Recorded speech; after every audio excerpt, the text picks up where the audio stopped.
Hey guys, Duke DeLate here again for another episode of Pickup Daily. I'm going to question from one of my old students today. He says, how do I be congruent from what I say over text to when I meet her in person? We're going to talk about text messaging, congruency in general, and a little bit more on this episode of Pickup Daily.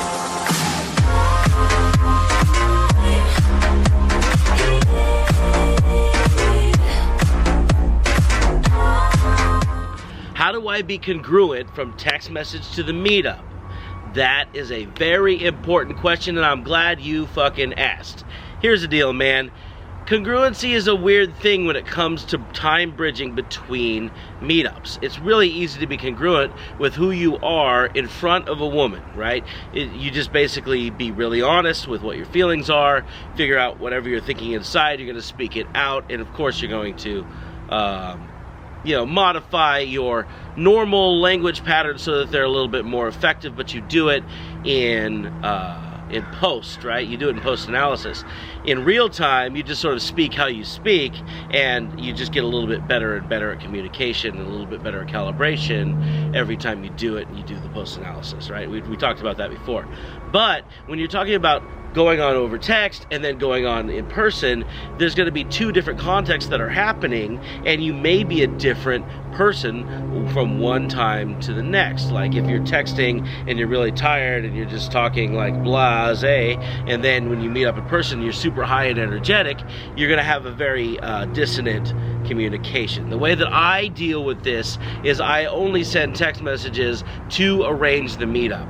I never let the line go slack, so I send constant messages every 3 or 4 days, but I also don't spend a whole lot of time conversing over text, so I'm not showing a whole lot of my personality, so I don't have to be congruent with that later or explain my incongruence.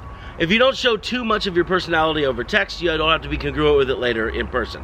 I prefer to show all of my stuff in person because it allows me to use things like proximity, vocal tonality, vocal pacing, facial expressions, all the body language stuff that you can't use over text. You do it in person. And so when I use the text, I use the text to meet up. I use the text to get her to come out. And then when she shows up, then all I have to do is worry about being congruent with who I am in the present moment. It's okay when you're talking about time bridging, where you're like, okay, she met me in a nighttime venue, or she met me in a day game bookstore, and then later on we're in a different environment. She's going to get to see different facets of you and be able to understand the commonalities in between them. That's okay. But when you go on the text message and you try to put too much out there too far, then you have to sort of remain congruent with it later on in order to not set off her antitrust flags. And so I just say be congruent as fuck in your interpersonal life, and then over the digital communication, you just sort of try to figure out how to get them to meet up. And it's more of a logistical tool than it is a personality conveyance device. That's my answer to the text message to meetup congruency question. If you want to know more about this stuff in real time, I'm doing live training all over the country with my buddies at The Attractive Man. The schedule's over there, and I do this every damn day. So, until tomorrow, stay awesome.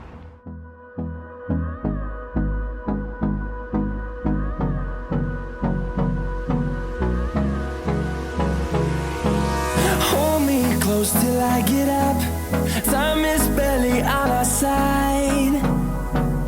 I don't wanna waste what's left. The storms we chase are leading us.